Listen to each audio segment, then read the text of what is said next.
Hello, everybody. Welcome to the Above the Rim Rundown, where we run down all things NBA. I am one of your hosts, Memo, and right beside me, I've got Hoops. How you doing?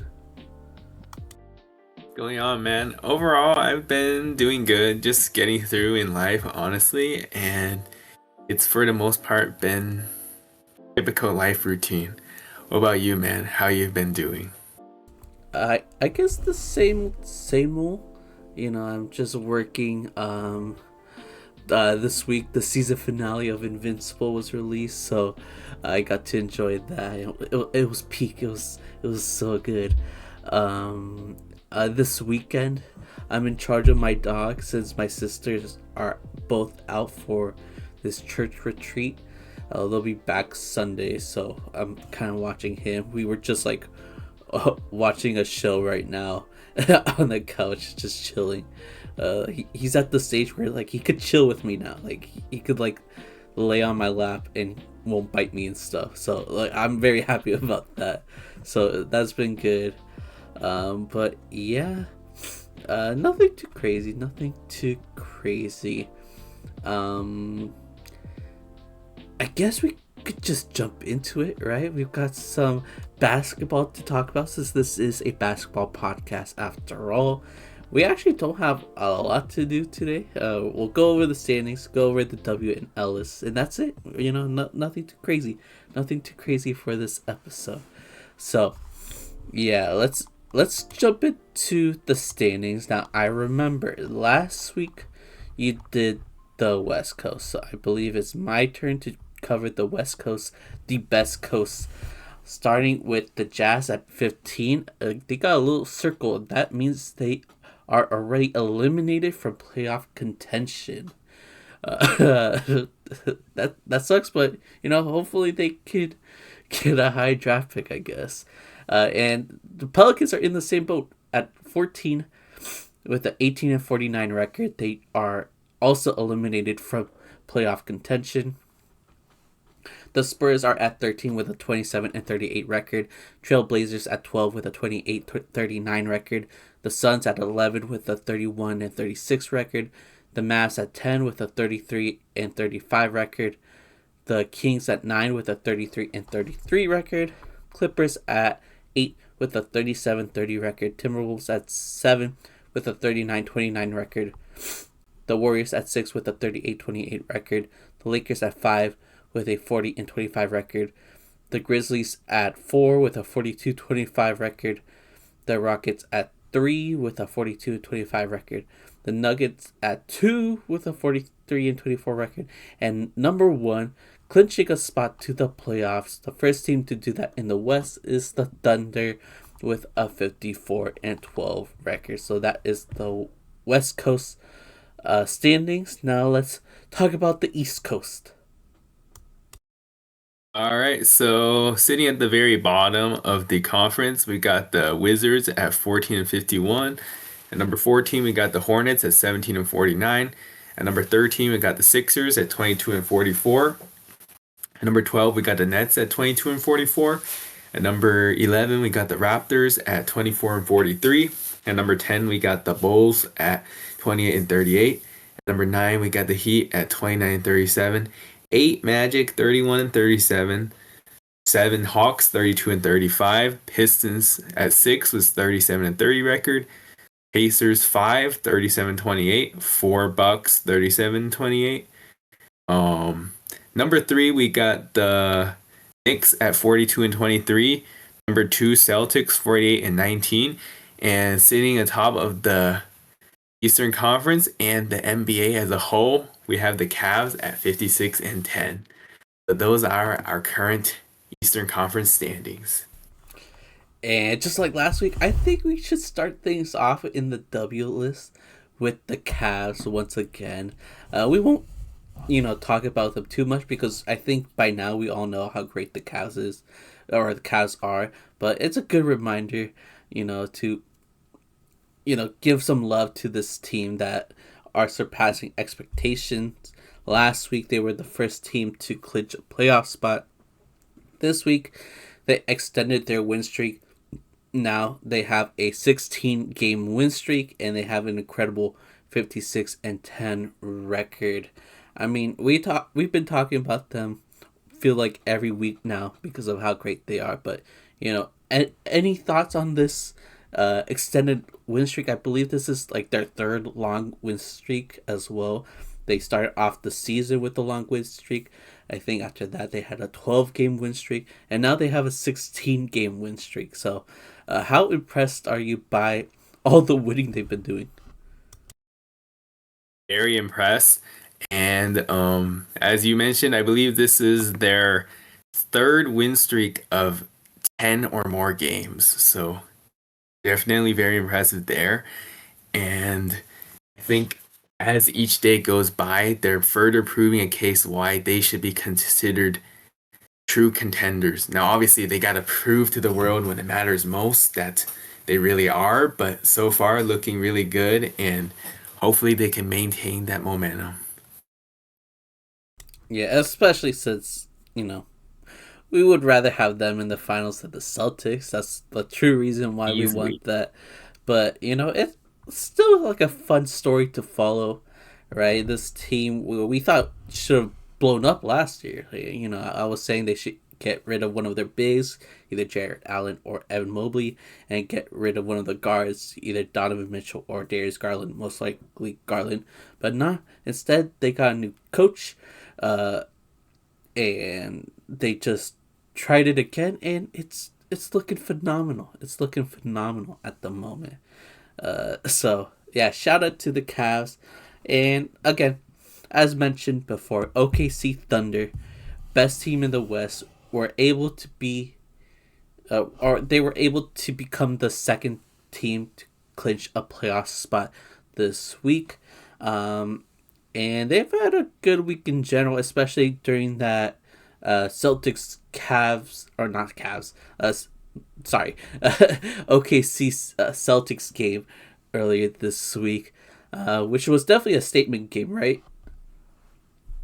Oh yeah, for sure. I mean, like they pretty much controlled most of that game.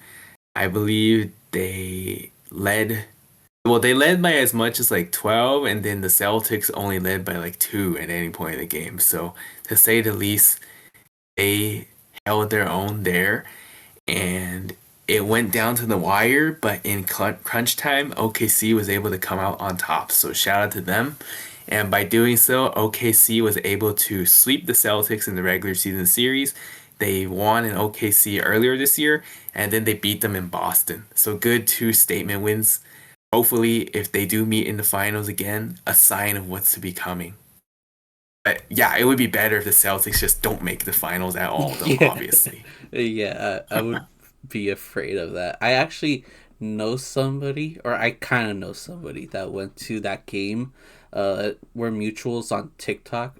Because of our like music thing, we both make music Mhm. content, and he posted a story how every time he goes see the Celtics, because that's his team, the Celtics, they lose. So it's kind of funny because that's our exact situation, but with the Lakers. Every time we go see the Lakers, they lose. So hopefully Oh my he god. goes to more Celtics games. That's all I have to Yeah. say. Oh, hopefully he goes to every game they play and they lose every game.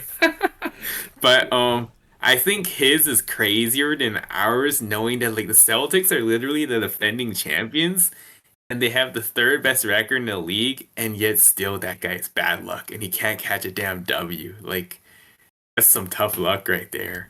Well, it was But kind of expected with this one. Like, I'm sure he thought the Celtics were yeah. gonna win because they're good I enough mean, to win. But OKC is one of the best teams in the league. So if they were going to lose, they were gonna lose to the Thunder. yeah. And like this game for sure was one that's reasonable loss. But I think that as you mentioned, the fact that he has a streak of witnessing losses, I think that's granted you don't know who they played against in those other games he went to, but that does sound crazy knowing the Celtics are like defending champs and one of the top teams in the league. Granted, I do know that this year they somehow have been like honestly better on the road than at home because like they have a better road record than home record. I didn't know that. Um, yeah, which is weird because their Yeah. their their home record is 23 and 12, and then their road record is 25-7. So, haha, ironic home court disadvantage right there. But yeah, hopefully your TikTok friend continues going to Celtics games and they keep on losing. That would be nice for sure. Yeah. Do you think the Celtics should be worried at all? Like, the last year they like dominated throughout the season, had like a Mickey Mouse run to the finals, and were able to defeat a what is it, fifth seed Mavs team in the Fifth seed. finals. But still they were very dominant. This year they don't look as dominant. They're still good, but do you think they should be worried at all with like the teams, with like the Cavs improving, with OKC improving? Or do you think it's gonna be, back to business once it's playoff time? I would say this. If you asked this back in January when the Celtics were losing a lot, I would have argued like something to be worried about. But like within the last month and a half, they have been like looking really good again, unfortunately. So I think at this point in time, I hate to say, I feel like I'm leaning towards that they'll probably be back to business when it matters in playoff time. But hopefully that means being back to business for a few rounds and then eventually getting knocked out, as opposed to back to business and then win back to back, because that would be fucking horrible to see, obviously. Yeah. So, yeah, I would say overall, nothing really to be worried about for the Celtics. Last year they were dominating and destroying most teams. This year they've been like a lot closer and losing more of those games.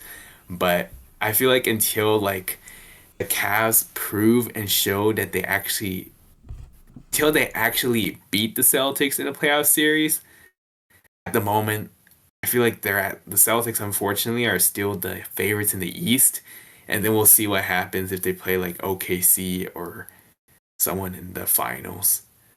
So at the moment, I would say unfortunately they are still the favorites out East. Yeah, I agree, unfortunately. But yeah, we could move on to another team we're not like big fans of, but we gotta talk about them. The Warriors. They are still killing it with Jimmy Butler. I think they're still undefeated when Jimmy plays. I know they've lost with Jimmy on the team, Um, but I they think when he actually plays, they're undefeated. Correct me if I'm wrong. I know that I know that they lost one game with Jimmy playing, but that was like when he first joined the team. I think they played that was a game in Dallas, like pre All-Star break. Mm. So I mean, it counts as a loss, but like I guess not too much to really talk about because He just that was got when he there. first joined the team. Yeah. But nonetheless, they only lost one game since Jimmy played. So mighty impressive there. Currently they're on a 6 game win streak and their record is all the way up to 38-28 now.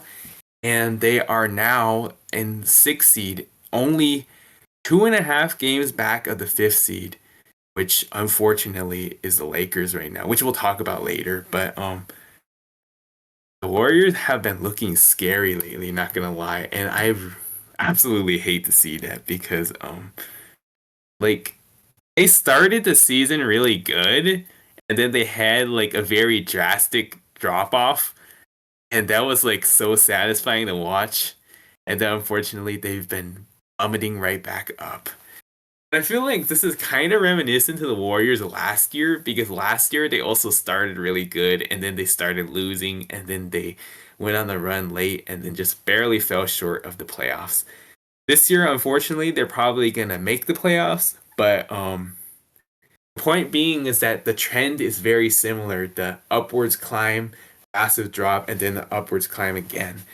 Um, but yeah, the Warriors have been rolling ever since trading for Jimmy and Steph proving all of those wash narratives, putting that to sleep because he's been on a roll.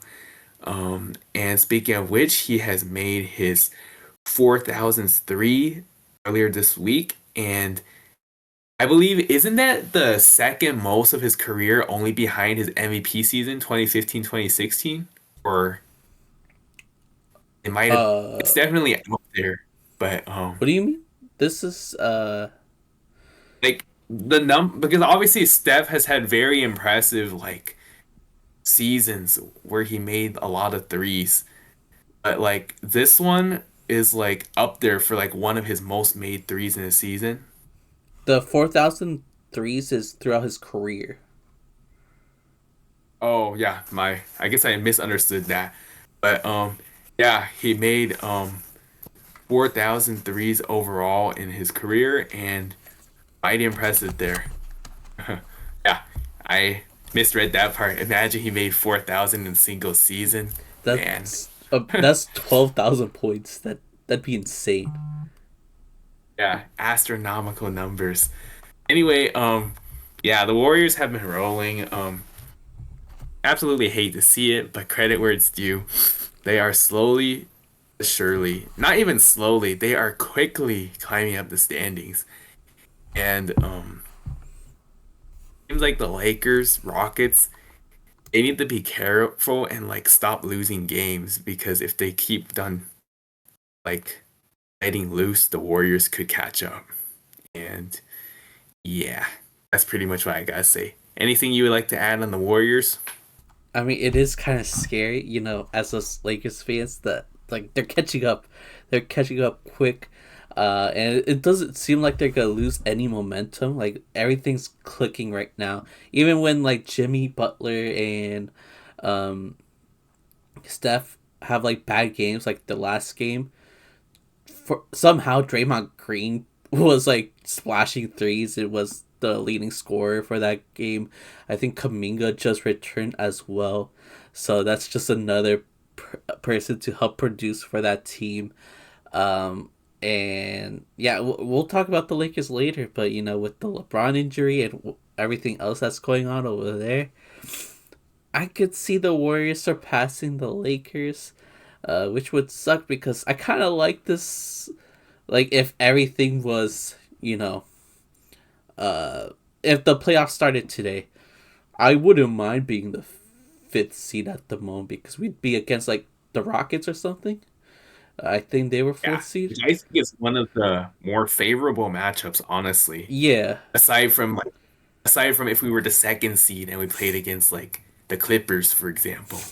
Uh huh. But yeah, I agree. Like if we could pick our matchup, then like I think the Rockets are one of the more like ideal matchups as opposed to like playing against the Nuggets in the first round or even like the Grizzlies or the Warriors. Um, so like yeah, I agree. Um, but yeah, unfortunately, this current scenario, the odds are not really in the Lakers' favor and seemingly much more in the Warriors' favor. I mean, like Lakers are banged up and have one of the toughest remaining schedules, and the Warriors are healthy, and I think they have one of the more easier schedules remaining. Well, I don't know for sure where it is. I know that their recent stretch hasn't necessarily been like the toughest, but still credit to them, they're getting finishing business. But yeah, Warriors have been rolling. Another team that's been rolling, the Timberwolves. They've been having kind of like a bumpy season, but as of late, they've been doing very well. They just had, or they're having a 7 game win streak at the moment. And I like the Timberwolves. I'm a Anthony Edwards fan, so I mainly like them because of that reason alone. But you're kind of more of a Timberwolves fan than I am. So, uh, are you happy at all that they're finally like clicking at the moment? Are you nervous that they're gonna get even better and be a threat to the Lakers? What are your thoughts? I'm happy for them, honestly. They're looking more like the team that we expected them to be this year and not quite where they were last year, but a little bit closer to themselves. And obviously now they're rolling. They are on a 7 game win streak. The team has been looking a lot better in the last 2 weeks.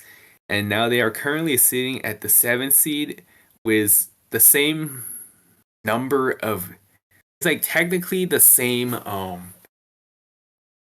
I guess games back of the conference as the Warriors, but the Warriors have a higher win percentage and they own the tiebreaker. That is why Timberwolves are 6. I mean, Warriors are 6 and Timberwolves are 7. And been doing really good, and they are not only on a 7-game win streak, but they're also 12-0 in the last 12 games which Julius Randle has played. So Timberwolves have been rolling. I am happy for them for sure. And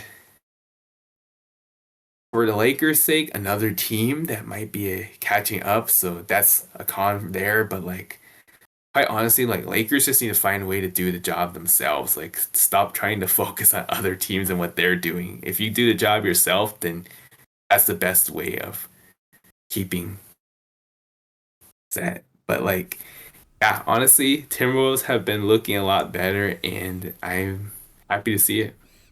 Yeah, it's cool to see. It's still a little. This season is still a little disappointing compared to last season. But after those like dumb trades from last year, or last off season, getting rid of Cat, at the moment it's kind of finally paying off. As you mentioned, they're winning a lot with Julius Randle now when he plays. They've been undefeated their last like 12 games. So that's pretty cool. That's pretty impressive. That means that he's having an impact on the team in a positive way. So hopefully that continues for them. They just had to work a lot of things out due to the fact that they lost their longtime superstar, and had to incorporate these new players. But yeah, at the moment it's looking good. It's looking good for them. So that's nice. But yeah, those are all the teams we're gonna cover. Now I'm gonna kind of like run through this next portion because the winner for this next winner is essentially game winner lovers, because there was a few game winners this past week. So I'm gonna kind of break them down really quickly, and then we'll go over like which one was our favorite. Let's start things off. We had Kawhi Leonard against the Kings. It was Keegan Murray guarding him, one of the best defenders in the league. And it was Kawhi backing him down. They were at the free throw line, and then Kawhi did the spin towards, I guess, the left, dribbled, and did this like soft little like left-handed hook for the win. And he showed some emotion. Like he seemed like he actually cared about the win. So shout out to Kawhi. I'm always like happy to see him like excited and happy while playing basketball, because that's kind of rare for him. He's kind of like the Jokic before Jokic. Just always like monotone, doesn't really care. But he has those flashes where like, oh, he does love basketball, and it's clear. Next, we got Tyrese Haliburton hitting this very tough, like, off balance three with Giannis fouling him. It was an and 1-3, and this was all after the Pacers did this like football play to inbound the ball that they tried out before, and most notably during the playoffs last year against the Celtics, which it didn't pan out that time, but this time it did pan out in a great way. They needed a 3 to tie. Not only did Tyrese hit that 3 to tie the game, but hit the game-winning free throw.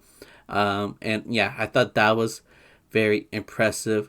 And then, yeah, next we got Mikal Bridges, who hit a game-winning 3 as well after getting...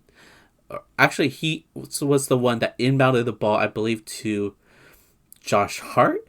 Josh Hart got the ball, gave it to Mikal Bridges, set a screen to get him open, and then, yeah, Mikal Bridges hit the 3 from the top of the key.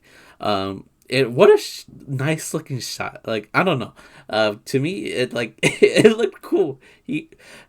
it's just a regular like jump shot, but he had some like air to his jump shot. Like he was up there, and yeah, he hit the celly, which is always fun to see.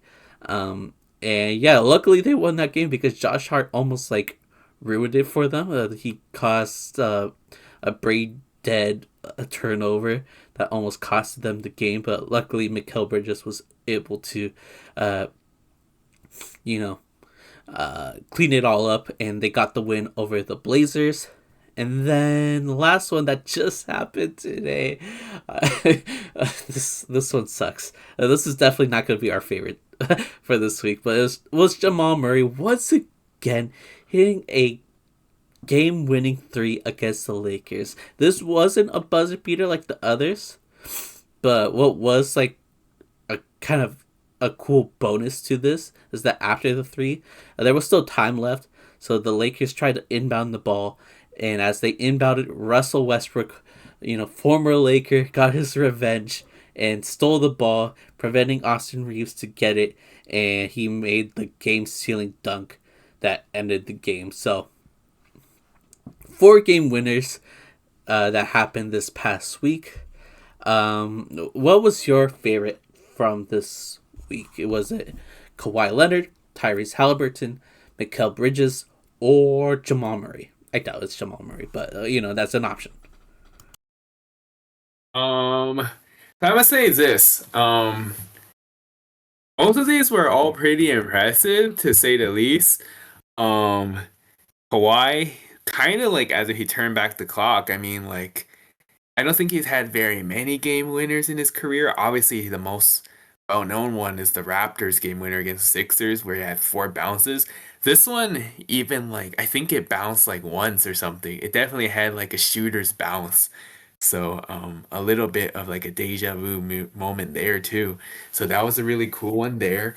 Tyrese Haliburton was really tough. Obviously, like running off balance, gets fouled, makes the three and one for a 4 point play. Mighty impressive there. Um, Mikal Bridges running out of bounds, inbounds, and back in to beat the buzzer. That was a really cool one there. And then unfortunately, the one that just happened tonight, another deja vu moment, not in a good way for us. Um, that being said, if I were to pick one favorite, which one would it be? Um, okay, so I'm gonna say this, okay? I think that the Tyrese Haliburton one was easily the toughest one and the most skilled for sure. Like that one, not only did he get fouled, but he makes that and then goes to the line, knocks on the free throw to go from down 3 to win by 1. That was crazy. But like the fact that Mikal Bridges like was kind of like fading away a little bit, and he made it at the buzzer so that literally no time was left on the clock. I think that one low key might have been my favorite, to be honest. Like I wanted to say Tyrese because like the 4 point play, because that was really cool. But like there was still like 3 seconds left on the clock, which gave the Bucks a chance, even though they did not execute on their last possession. There was still time remaining. But the Mikal Bridges one, inbounds, comes back, gets the ball, fades away, and knocks it down at the buzzer. I think that was really cool. So, honestly, I think I have to go with the Mikal Bridges one as my favorite personally. Um, what was your favorite game winner, Memo? I would definitely say that those two were my two favorites. But I'm gonna go with the Tyrese Haliburton one. Like, yeah, it was at the buzzer, which at the buzzer makes it 10 times better. But the setup was crazy, doing that weird football play where the guys were scattered behind back court, and they all like ran towards their positions in order to like confuse the defenders a little bit. The fact that Tyrese Haliburton was able to get that shot off over Giannis Antetokounmpo, one of the best defenders in the league, with one of the longest, wingspan in the league as well. Um, it was an and one, so that helped. He was balance that makes it cool as well. And the cherry on top, you know, the picture of Darvin Ham watching from the sidelines with his hands in his pockets, as always. That's a nice added bonus. So I kind of have to go with Tyrese Haliburton. And to add on to that, I feel like we don't see game winners like that as often as like the one from Mikal Bridges. Mikal Bridges was great. He like again, I liked his jump shot. I think he like cool shooting the ball, and the Selly also helps. But we've seen a lot of game winners where it's just an open three from the top of the key. But I feel like the Tyrese Halliburton one was just tougher. Not only like the shot was tough, but he just looked tough doing it. So, yeah, I would go with Tyrese, but on the Mikal Bridges one is a good pick as well. So, I don't blame you for picking that one, of course. For sure. Nonetheless, all of these were very impressive. So, yeah, definitely a fun week there with all these game-winning shots. Depending on what team you're a fan of, obviously. But for a neutral NBA fan, good stuff. Anyhow, now that we have gone over everything on the W list and all the positives, I think now it would be time to unfortunately lean towards some of the negatives. And the first one, it's something to do with the media again, as we had a lot of L members on the media like previous last week in the episode. So this one's regarding Shaq once again. So I think that Memo has like a little bit more back knowledge on this than me, so I'm gonna go ahead and let Memo take the lead. What would you like to talk about regarding Shaq being a hater per usual, but like what exactly? Well, yeah, as you nicely put it, he's being a hater as usual. This time, he has two victims. Two victims. The first one was Zion Williamson.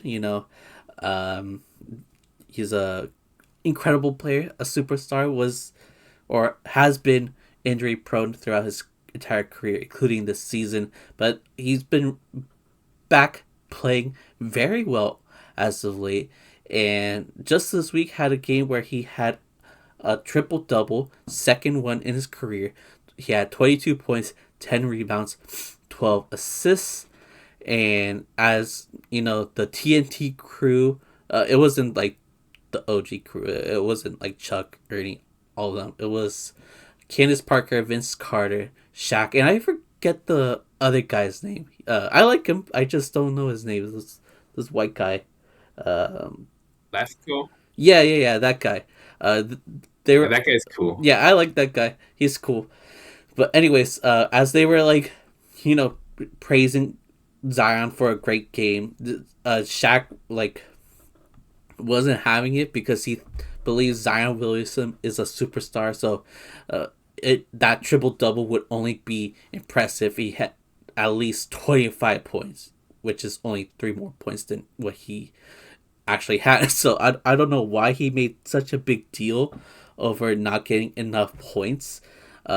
Especially since I believe they won that game. So it's not like he needed to get the points. And also, points isn't everything. If you could contribute in different ways, like rebounding, like playmaking, 12 assists, that's important for the Pelicans. They don't really have a true point guard at the moment.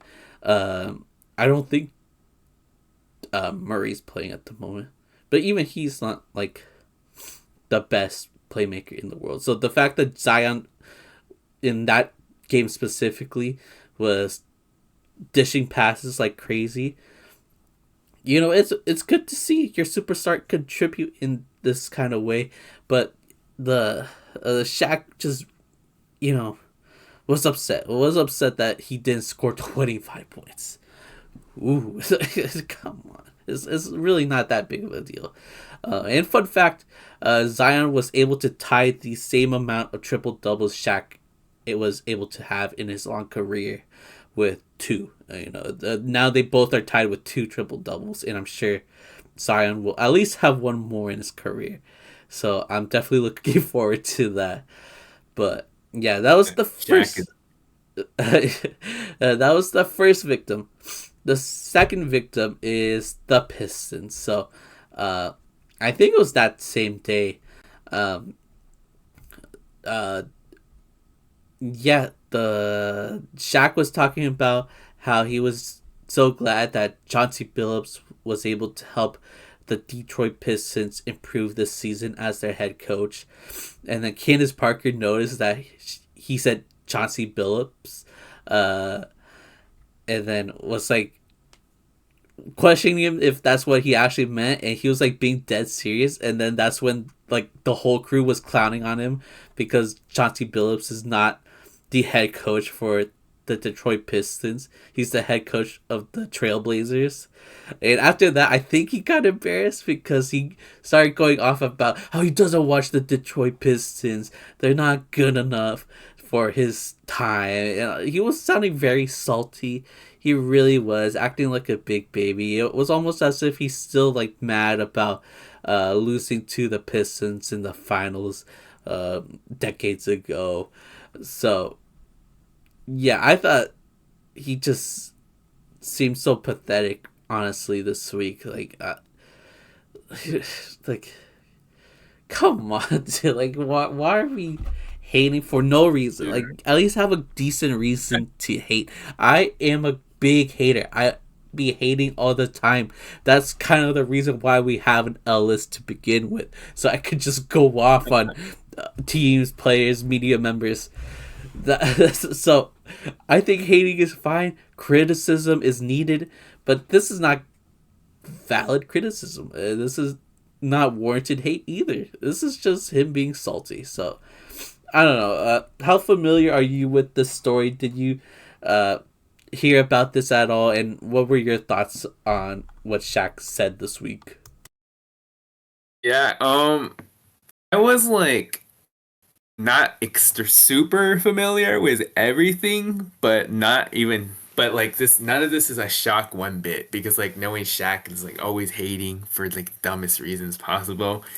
And him not knowing who the Pistons head coach is and then trying to like after being embarrassed trying to like come up with reasons for why he didn't know is a very Shaq thing to do, and so it's not shocking, but it's definitely like very expected of him, and it's definitely embarrassing. Yeah, because like there's been many other like very laughable moments in the past where Shaq had his like ball knowledge questioned because he said some completely false nonsense, and then he tries to like back himself off and does it in a very miserable way. So yeah, this is just another classic example, and yeah, that's unshocking. Unfortunately, he tends to hate on players that he thinks has any threat to his legacy, even when they clearly don't. And then calling Chauncey the Pistons head coach is funny because I know he played for the Pistons and he was a legend there, but like at least no, this guy has been a head coach for like 4 years now or whatever it is, and it was a different team and he thought it was the Pistons. Like, come on now. Yeah, I think that That just one, proves that Shaq just doesn't really watch games at all. Like, if he was like watching the games, he would know by now that Chauncey Billups is the coach of the Trailblazers. You know, his nemesis. You know, he should know where exactly. he's at.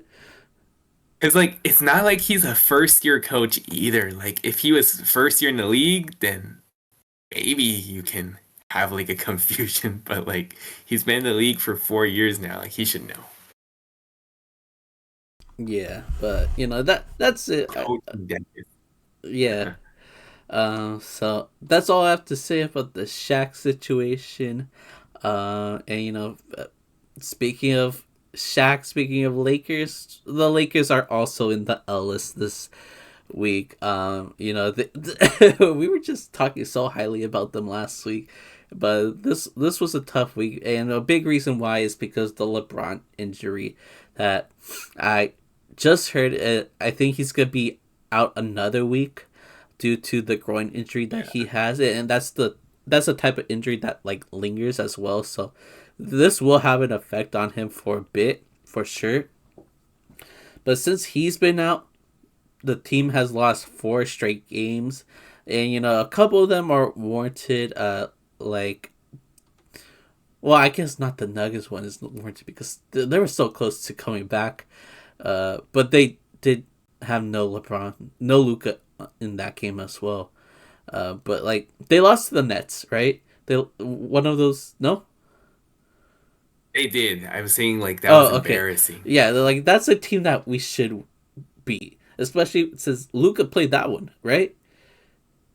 He did. So what are we doing?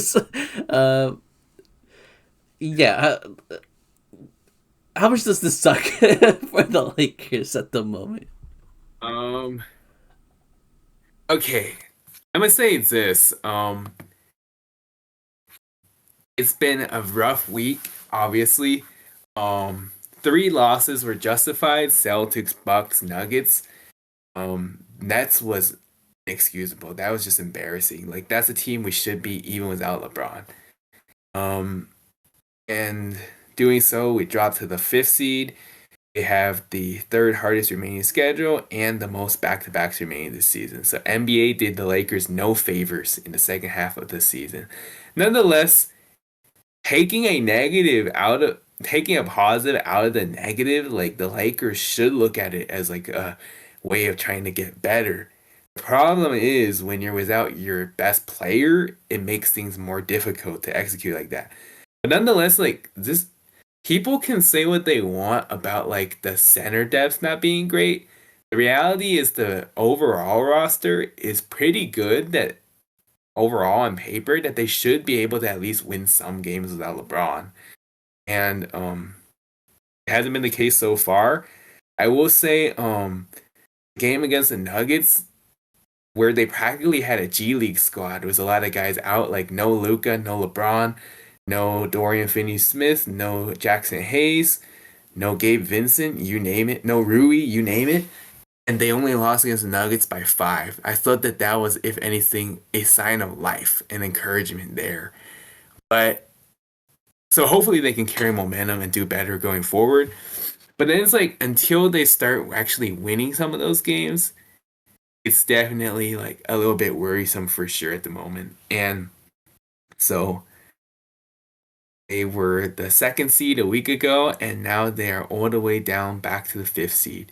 And as you mentioned earlier, the Warriors are closely approaching. They're only 2.5 games back now, so that's another concern. And the worst mix that could happen is when this team is losing constantly, and then that other team is doing nothing but winning. That's the quickest way to slip in the standings. So, yeah, hopefully Lakers can find a way to at least win some games without LeBron because he's going to be out at least another week. And even when he does return, he's probably still going to have, like, as you mentioned, the pain still lingering in him. So, obviously, like, if you want to take any positives out of the negative, it's the fact that it's better now to have these injuries than later when it is playoff time. So hopefully they have time to recover and get back in time for when it does matter. If they do not get the chemistry back together by then the momentum they had during that 8-game win streak could be all lost. Granted, like when we first traded for Luka, we kind of figured like this would be a season of like just try to get as far as possible, then have a good off season, get better center depth, and then try to have a better chance next season. That kind of was the intent from the jump.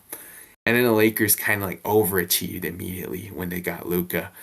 Now they're kind of set back down to the earth, unfortunately. But hopefully, just try to win a few games without LeBron. Once LeBron does get back, try to get the chemistry back.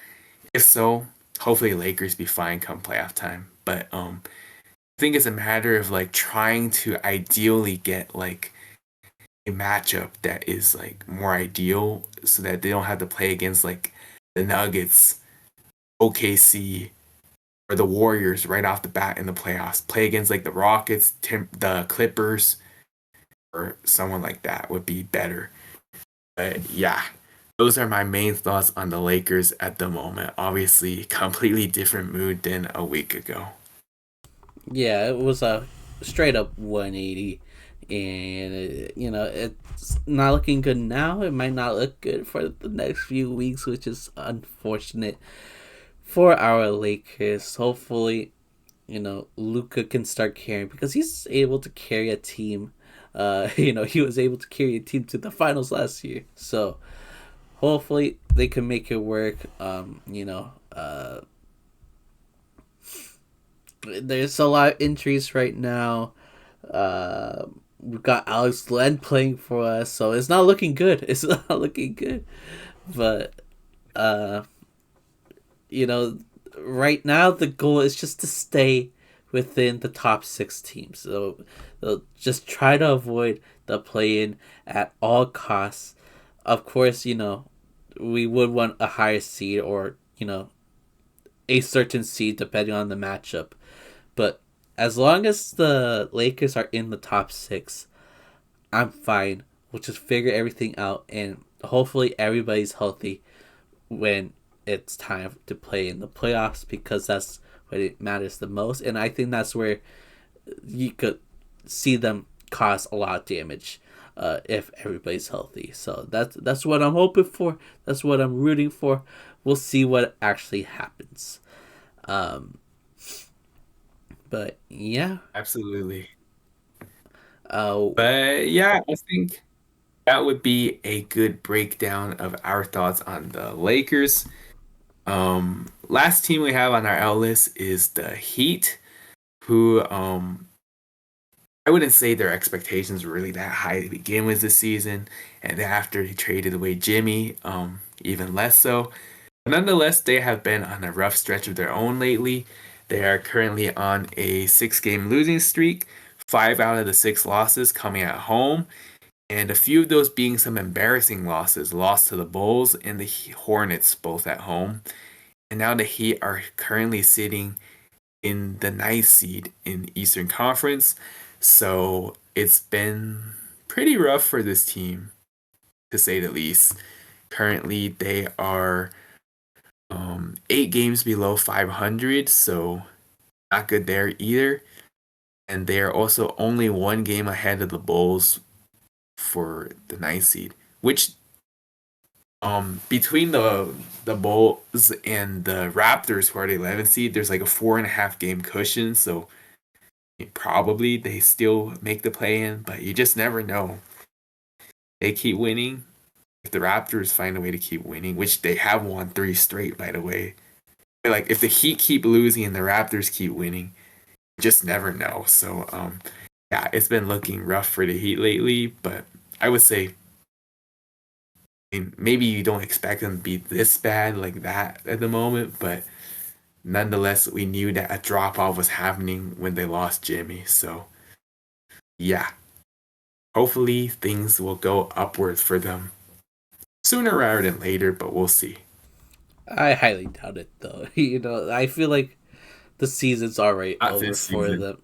Oh yeah, yeah, yeah. You're right. Well, hopefully next season things are better. Yeah, Now that they'll have like a new, they'll restart. Have Tyler Hero be the guy, and hope that Bam plays a lot better than this season because he's had a rough season. So hopefully they could turn things around. Eric Spoelstra is a phenomenal coach. He was able to make Hassan Whiteside look like an all-star. So I'm sure the players that he has on the roster could do very well next year. And of course, if they make moves, like it'll help out the team, of course. But yeah, this season's over. It was just a weird rocky season. Jimmy Butler ruined everything for the Heat, honestly. And as soon as he left, they just became a disaster. So, yeah, I just feel bad for Heat fans. They they had such high highs with Jimmy Butler and low lows as well. So that sucks for them, but that's what happens when you have Jimmy Butler on your team. Um, but yeah, honestly, that's it for me. Is there anything you want to say? Because I feel like we're done, and this has been a fast episode. Like we talked about this before. We thought this might be a quick one, but at the moment, it's been less than an hour, and I think we're done. Unless you got something else to say. Yeah, honestly, I think we just about summed it up. I mean, like we kind of mentioned like a little bit before we started recording that it was a little bit of like a slow week in the league. Obviously, the game winners made it a little bit more fun in a Mm-hmm. way. Aside from that, like no really crazy news aside from like players getting hurt, I guess, which is not exciting news. But yeah, I think we pretty much covered all that is needed this week. Um, Once again, would like to thank you guys for the constant support for our channel. We greatly appreciate it. We would not be where we are today without you guys. If you guys like our content, make sure to continue to like, comment, subscribe, share. Follow us on all platforms. Um, TikTok, Spotify, um, YouTube Shorts. Keep on watching our contents there. You name it. And yeah, keep on the lookout because we will always keep open and find ways to utilize cool content wherever that comes along. So stay tuned. Yeah, that's for sure. As he said, follow our socials, follow the podcast on whatever audio platform you prefer, Spotify, Apple Podcasts. Leave us a 5-star rating and review. If you're on YouTube, like, comment, subscribe. That would be dandy. But yeah, honestly, that's it for us this week. It's very rare for us to finish this early, but uh, Very rare. it's a nice change. We'll see if next week is gonna be like a 2-hour episode. Hopefully not, but we'll see. Yeah, hopefully not. But yeah, I guess we're done here. We'll see you all next week. Goodbye.